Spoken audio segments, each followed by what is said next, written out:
Mon expérience, en fait, comme ça a été expliqué, d'habitude, il faut présenter un projet au CCM. Une fois que nous avons le fonds du CCM, c'est là où on commence à chercher les fonds à l'étranger. En général, quand il y a une coproduction, un traité de coproduction qui existe entre le Maroc et un autre pays, ben, on se dirige en général vers les pays qui ont signé les traités. La Belgique est faisant partie de ces pays-là qui ont un traité de coproduction avec le Maroc. Donc on peut aller chercher des producteurs belges qui veulent bien tenter l'aventure avec nous. Et donc dans ce cas-là, ils font appel à tous les fonds qu'ils ont chez eux.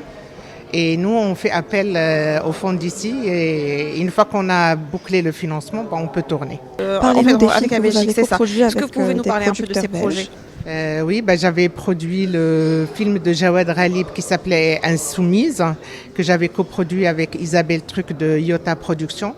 Donc nous avons bénéficié de l'avance sur recette du Maroc et des fonds belges. C'est le film qui avait pris le prix du jury en 2015 au Festival de Marrakech. J'ai coproduit un documentaire qui était... D'ailleurs, M. Reda Benjeloun passe à côté de moi. J'ai coproduit en le vendant à 2M. Il était considéré comme le meilleur documentaire en 2012. C'était en 2012, effectivement, en Europe, le meilleur parmi trois. C'était le documentaire Thé ou électricité qui passait à 2M. Et en ce moment, je suis en plein tournage d'un autre documentaire sur les stations Nour et sur les énergies renouvelables qui se trouvent au Maroc. Et c'est toujours avec la même boîte de production, c'est Iota Productions. Vous avez Parlez-nous aussi aussi parlé de de mobilité. soucis de mobilité. Oui, en fait, je parlais à nos amis de la Wallonie-Bruxelles.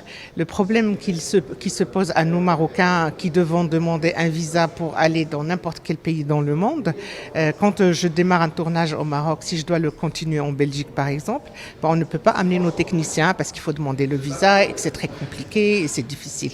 Bon, ça, je parle des techniciens. À la limite, on peut aller là-bas et trouver d'autres techniciens.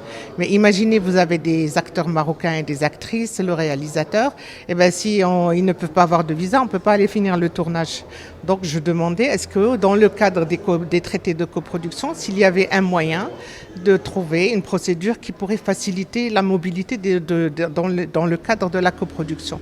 Donc ça, c'est pour le cinéma. Mais il y a d'autres défis, en fait, pour l'audiovisuel. Oui, je demande à ce qu'on intègre la télévision dans le cadre du traité de coproduction au cinéma, parce que maintenant, comme vous le voyez avec les streamings et tout ça, la télévision est aussi importante que le cinéma.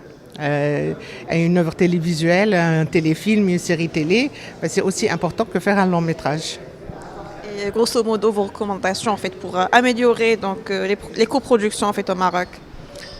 Pour améliorer, j'ai demandé à ce qu'on puisse, s'il y avait une possibilité d'améliorer, de simplifier la procédure, d'aider à la mobilité des techniciens dans les deux sens, à simplifier les procédures pour que les jeunes aient accès, les jeunes boîtes de production, parce que nous, les anciens, on est un petit peu rodés, on a voyagé, donc on est un peu au courant, mais pour les jeunes boîtes de production qui commencent, s'ils n'ont pas accès à l'information, s'il n'y a pas assez de communication, c'est un axe sur lequel j'ai insisté, qu'on communique un peu plus sur ces traités qui existent et cette coproduction pour que les jeunes qui démarrent, ils savent qu'il y a une possibilité de trouver des financements à l'étranger et de quelle manière ils peuvent y avoir accès.